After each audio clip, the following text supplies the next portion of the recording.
Continuamos con ese relato hermoso del libro de Samuel. En esta ocasión escuchamos en la primera lectura cómo viene la sentencia de Dios a David. Ayer leíamos todo el relato del pecado gravísimo de David, que todo empezó por un mero descuido. Así llegan los males, meros descuidos. Él tenía que estar en la batalla, pero prefirió quedarse en la casa durmiendo. Se desenfocó, se olvidó de quién era, perdió su identidad. Y por ello se subió al palacio y estaba por allá caminando cuando vio a lo lejos una mujer bañándose. Y le entró esa lujuria. Y la forma como la miró, la mandó a llamar, se acostó con ella y quedó en embarazo. Muy de malas. Muy de malas. Resulta que él tiene que ingeniarse la manera ahora de cómo tapar el error. Averigua quién es el esposo, le dicen que es un soldado que él tiene, Urías, y él inmediatamente invita a Urías a la casa. Venga, descanse, vaya a su casa, usted es un buen soldado, usted debe de estar con su esposa lo necesita. Y él quería que Urías tuviera su intimidad con su esposa para que ese hijo pues fuera adjudicado a su esposo. Pero Urías le dijo: Señor, todo el ejército está combatiendo, todos están dando la cara, todos están enfrentando al enemigo, y yo en mi casa con mi esposa tranquilo y pasándola bien. No, no está bien, Señor. No, ve, tranquilo, tú eres un buen soldado, yo soy el rey, yo te mando, ve a hacer eso. Pues no, se quedó durmiendo afuera de la casa, no entró. Al otro día pendiente, David, ¿qué pasó con Urías? Señor, se quedó afuera. Tráigamelo otra vez. Vea, le tengo aquí un manjar. Inventó una cena, le dio a beber licor, lo emborrachó. Peor, la embarró, tan de malas, tampoco le salió. Tipo tan de malas. Emborrachó, se quedó dormido. Entonces él dijo: no hay nada que hacer. Mandó a que colocaran a Urías en el punto más vulnerable de la batalla, y ahí lo asesinaron. Y le dijeron: ya mataron a Urías. Ay, el fresquito que siente. Se libra el problema, yo me quedo con Betsabé, y el pelado que viene en camino es mío, no hay ningún problema, se tapó el error. Tan de malas. Viene ahorita el profeta Natán y le canta la tabla. ¿Qué hiciste, David? A los ojos de Dios lo has deshonrado. Primera enseñanza: los pecados se atraen, se llaman entre sí. Mire que él viene de un pecado de no estar en la batalla, un descuido, la lujuria, tiene su acto de infidelidad, y luego él busca cómo quitar ese problema.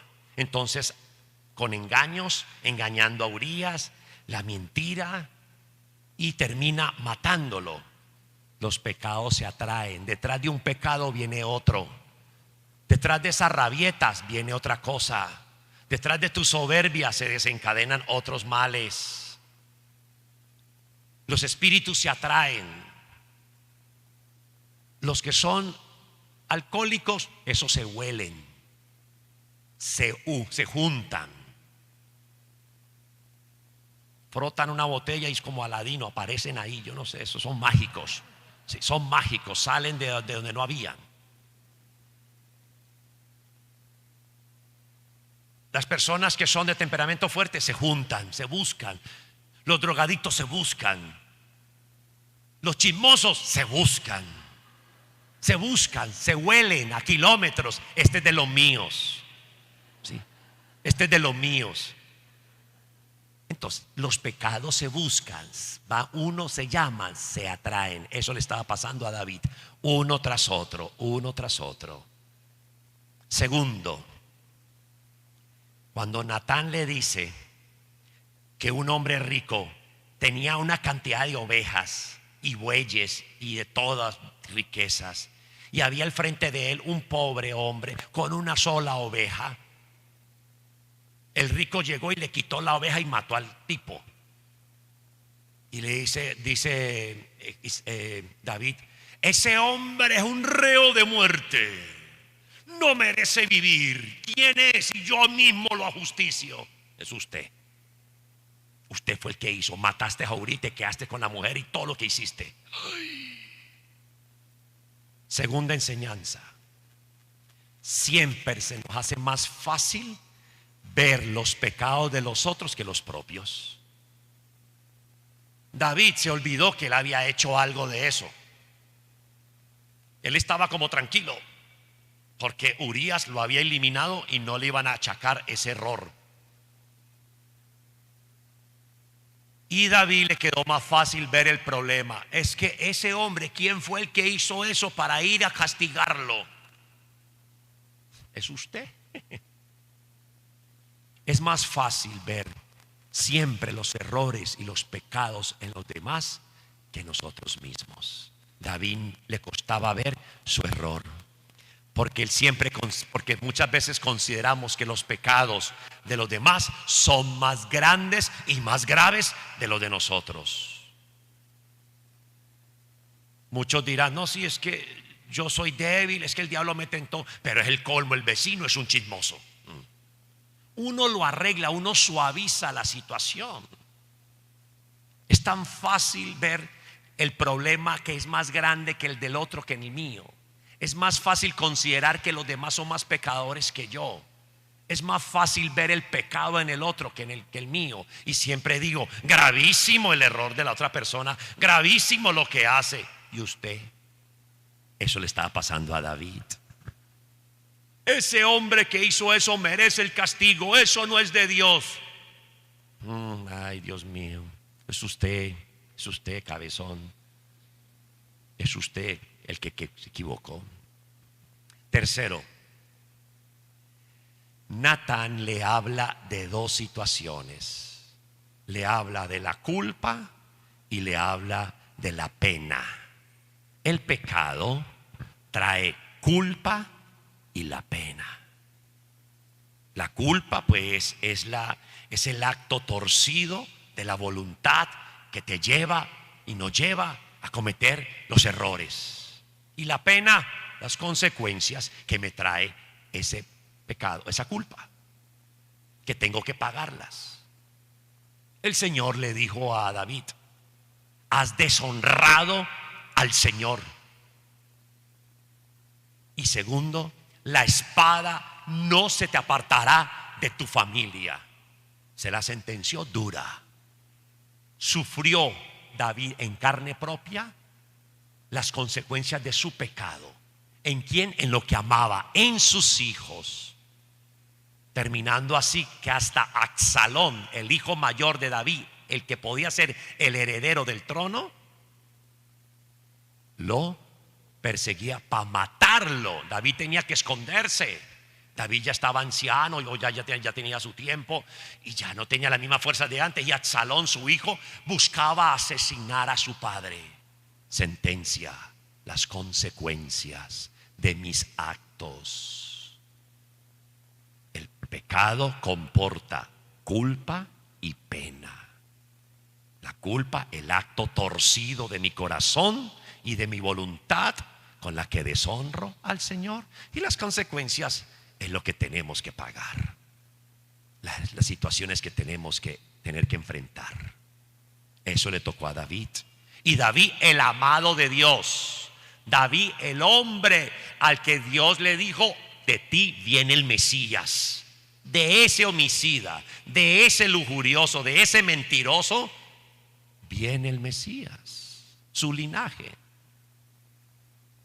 Uno a veces dice: pero Dios, ¿por qué hace cosas tan raras? ¿Dónde está la mente de Dios? ¿Cómo es una cosa de estas? Pero siempre Dios vio algo en David que el hombre, ni usted ni yo, vemos. Por eso usted a veces dice: esa persona tan pecadora, pero ¿por qué le va tan bien? Porque esa persona con tantos errores y hombre, le salen las cosas como bien. Y claro, y sigue a Dios, le sigue al Señor, pero comete errores. ¿Y por qué le va tan bien?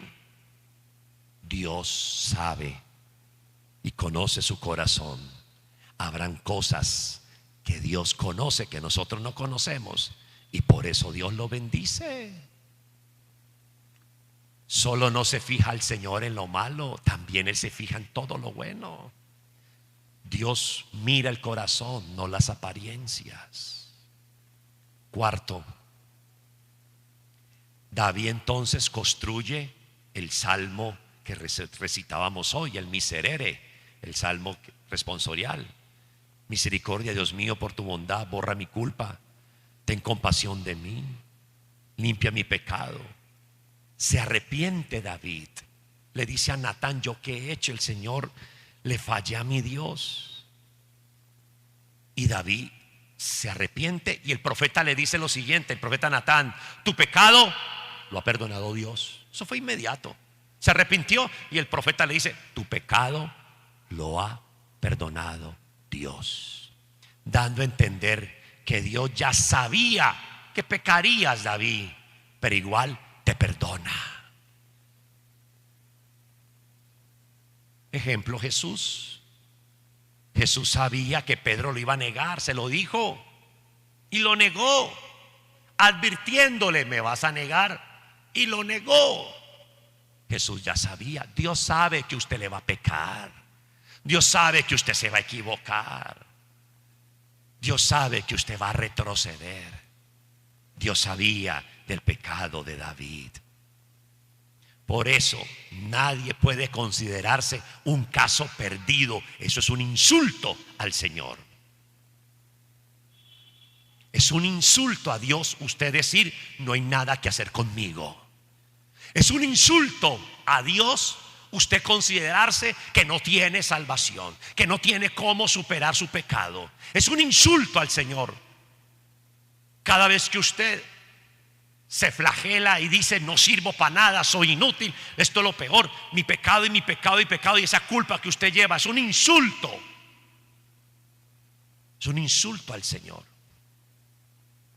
Porque es que en la cruz del Calvario Él saldó nuestra cuenta.